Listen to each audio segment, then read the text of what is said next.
อีกแล้วทุกคนโอ้กด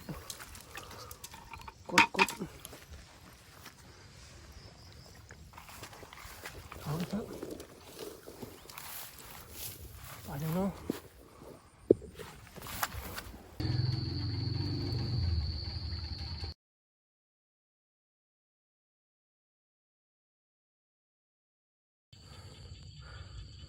สบายดีหากินที่น้ำมนต์มื้อนี้สิพา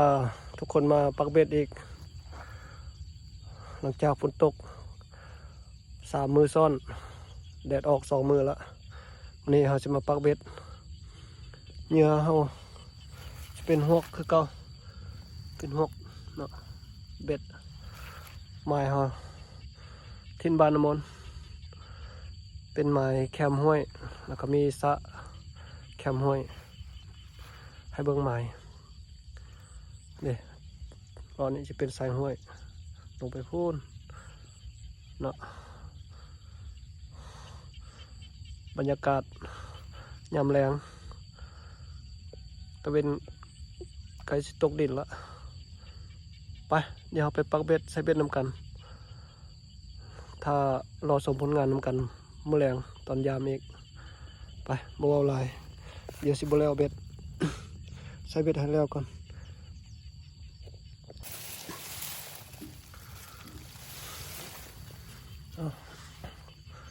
ใส่หลังหนึ่งละ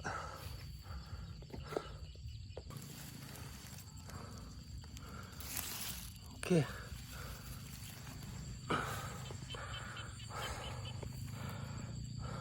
เดี๋ยวขออนุญาตเวลาใส่เบ็ดก่อนตอนนี้ใกล้จะค่ำละบรรยากาศท้องนาเดี๋ยวใส่แล้วตอนยามมาจังมายามน้ำกันเราท้าติดตามชมกันเด้อใส่เบ็ดให้แล้วก่อน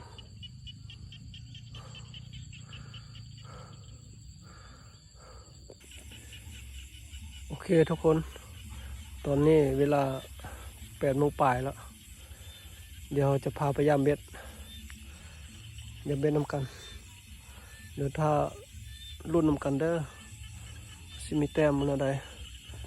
ย่ำรอบแรกไป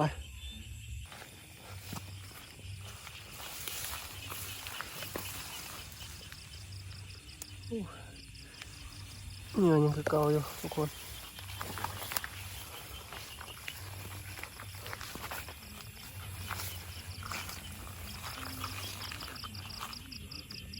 แล้วนี่ก็ยังคือเก่าเนี่ย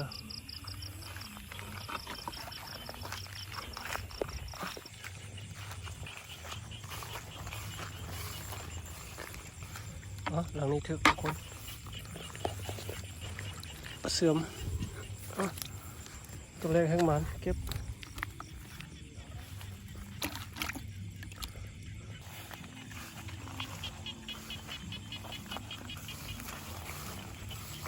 ทุกคน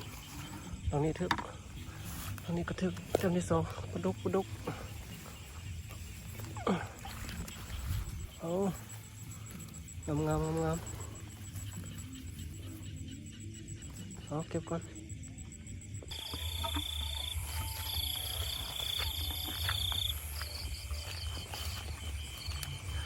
หลังนี้ก็ถึกทุกคน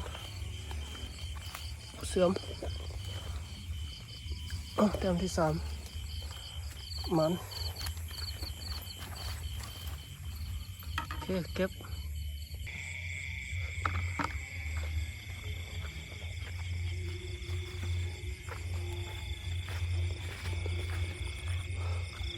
อันนี้ก็ถึกทุกคนกด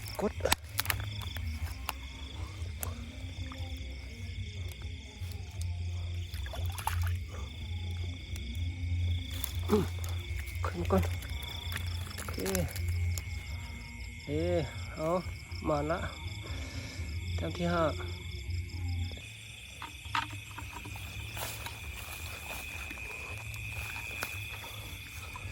ตอนนี้ก็ถึกเอาขยันก็เก็บ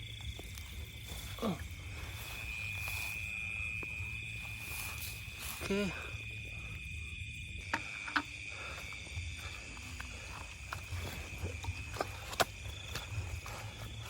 อันนี้กระทึกทุกคนกดเอาขึ้นก่อนโอ้ตกโอเคเก็บ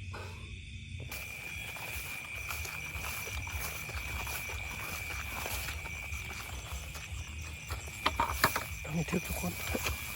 อันนี้กระทึกปากขะแยงก็เก็บโอเคงามอยู่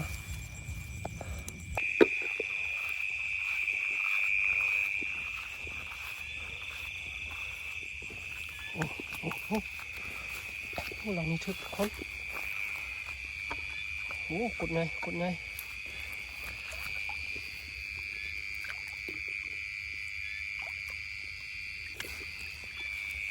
ทุกคนโอ้ยังไงเลย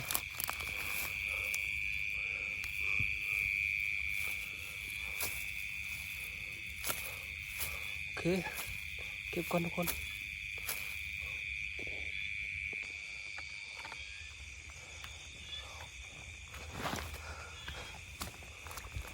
ทีแล้วทุกคนโอ้ยมัน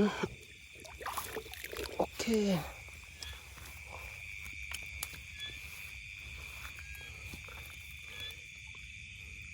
เก็บ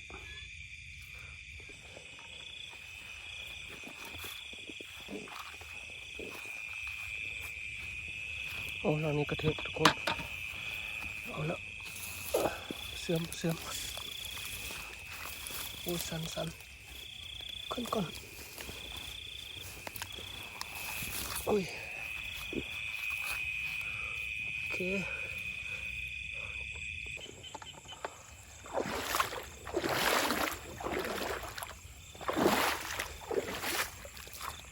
เรานี่กระเทกทุกคนกดเอาขึ้นก่อนโอเคเก็บ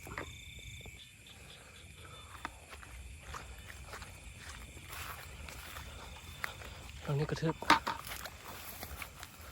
กดขึ้นมา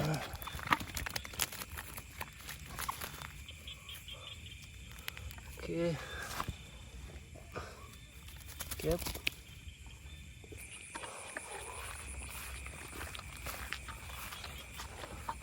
อันนี้กระทึกกดอีกแล้ว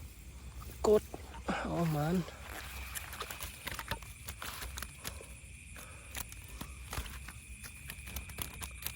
โอเค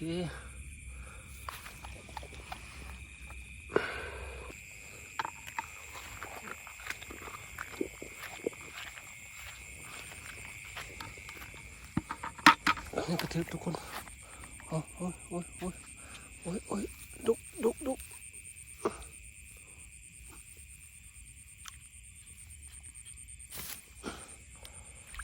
ขึ้นมาก่อน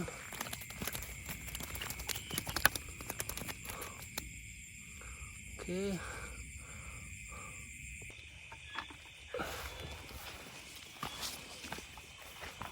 โอ้ถือแล้วทุกคนเสื่อมโอ้ตัวใหญ่อยู่โอเคตัวใหญ่อยู่เอาทุกคนมาเบิ่งผลงานยาเบ็ดตอนแรงมื้อนี้เด้เบ็ดเขาใส่เหยื่อหอกตอนแรงมีแต่ปลาหนังทุกคนมีแต่ปลาเป็นตาแซ่บๆในปลาดุก2 แต้มนี่ดุก2 แต้มเดี๋ยวกดตัวนี้ใหญ่ตัวหนึ่งกดใหญ่กดก็หลายโตอยู่แล้วก็ได้ปลาเสื่อมโอเคสำหรับตอนแรกมื้อนี้ก็ถือว่าโอเคเนาะพอได้อยู่ได้กินอยู่พอได้มาฝากทางบ้าน เดี๋ยวมื้ออื่นเราจะไปยามใหม่ตอนเช้าแล้วไปกู้นำกัน แล้วก็รอท่าติดตามชมนำกันเด้อตอนเช้าสิมานบ่เดี๋ยวจะค่อยมาเบิ่งอีกนำกันเอาสำหรับมื้อนี้ก็จะขอจบไปเพียงเท่านี้เนาะกุดบายราตรีสวัสดิ์นอนรับฝันดีหมดทุกคน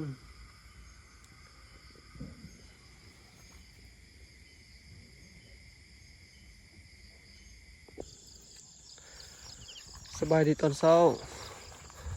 ไปทุกคนได้เวลามากู้เบ็ดนำกันละแกงใกล้ตะเวนใกล้จะขึ้นละธรรมชาติบรรยากาศตอนเช้าบรรยากาศงาม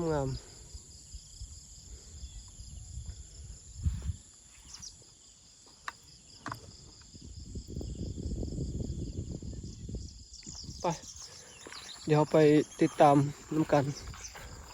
กู้เบ็ดน้ำกันมาเบิ่งผลงานตอนเช้าน้ำกันอีกคืนนี้ก็ได้โอเคอยู่เดี๋ยวมาลุ้นตอนเช้าน้ำกัน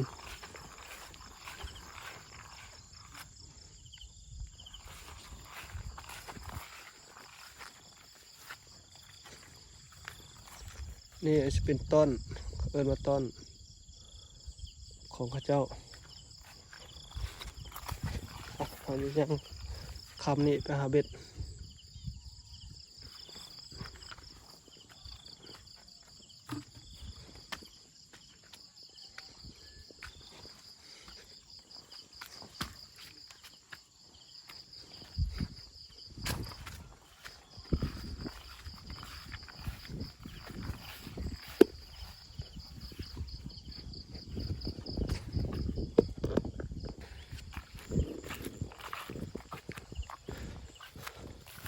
หลังนึงอยู่นี่โอ้ถึกแล้วทุกคนหลังแรกแค่มันโอ้ถึกแล้วปลาเสื่อม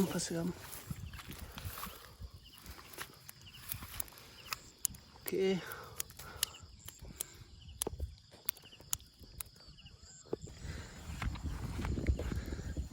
มืดไปอีกแล้วทุกคนเลยฝนสิตก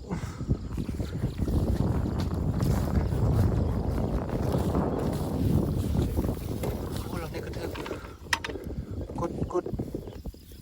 เอาขึ้นมาก่อน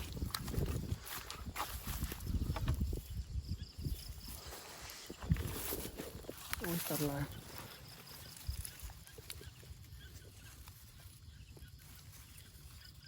โอ้ย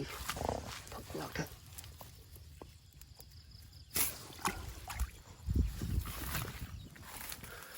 นี่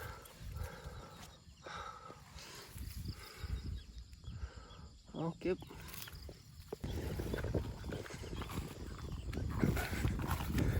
ตรงนี้กระทึก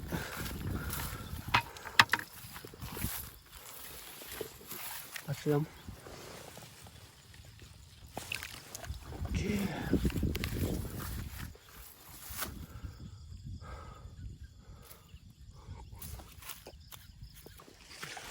ถึงแล้วทุกคนโอ้กด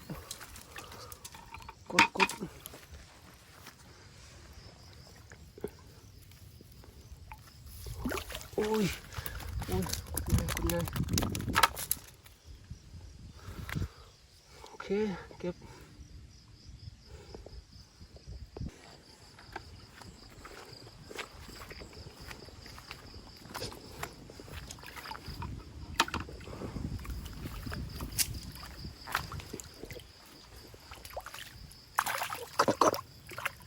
โอ้ย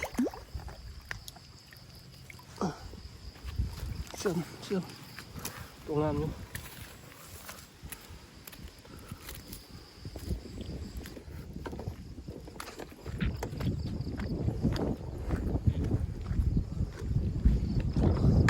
โอ้ยหลังนี้ก็ทึก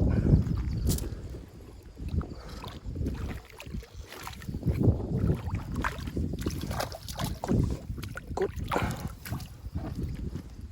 ขึ้นมาโอเค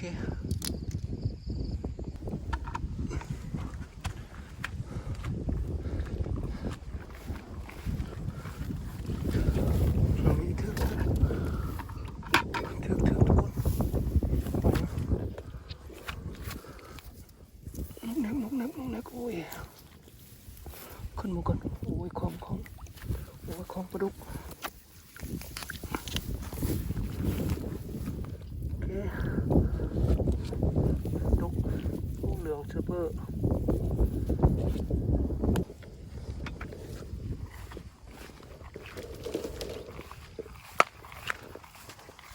เอาเถอะปลาอย่างเนาะก่อนนบอยู่โอ้ยกระดูกไงโอ้เหลืองเลยอ๋อตัวโอเคเก็บ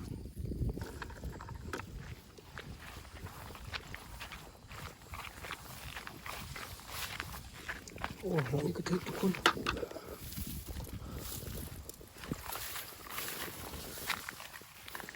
ดุก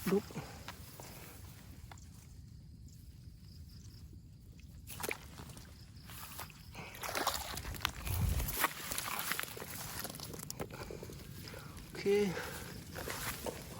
งามโอเคทุกคนกูเบ็ดหมดแล้วเนาะเก็บเป็นทีพอยละอันนี้เป็นผลงานตอนเช้าโอเคอยู่เลยแน่อยู่ไปเดี๋ยวเขาไปทอกรวมผลงานกันอยู่บ้านให้พี่น้องเบิ่งนำกันจ้าเลยไปเขาเดี๋ยวกลับบ้านก่อนเดี๋ยวไปเบิ่งผลงานรวมนำกันอยู่ถึงบ้านหมดเลยไปเอากลับบ้าน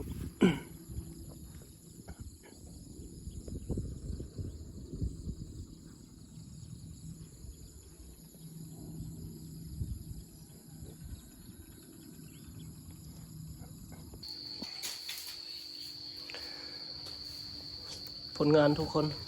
สรุปนำกันเด้ใส่เบ็ดผลงานมื้อนี้ตัวนี้กดได้เมื่อคืนนี่โอ้ตัวใหญ่นี่โอ้หมานเกินคาดทุกคนกดก็ได้หลายเนี่ยนี่แต่ปลาหนังล้วนๆปลาดุกได้จักแต้มดุกได้4 แต้มดุกได้4เลย1 2 3 4โอ้ย5 ตัว5 แต้มทุกคนดุกได้5ดุก5 แต้มโอเค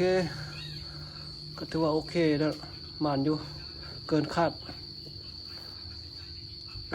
พอได้อยู่ได้กินอยู่เอาสำหรับมื้อนี้เขาก็จะขอจบคลิปไว้เพียงเท่านี้มื้อหน้าเขาจะเป็นที่เฮ็ดคลิปอีกอย่างก็รอท่าติดตามชมนำกันเด้อขอขอบใจทุกท่านที่เข้ามารับชมอย่าลืมกด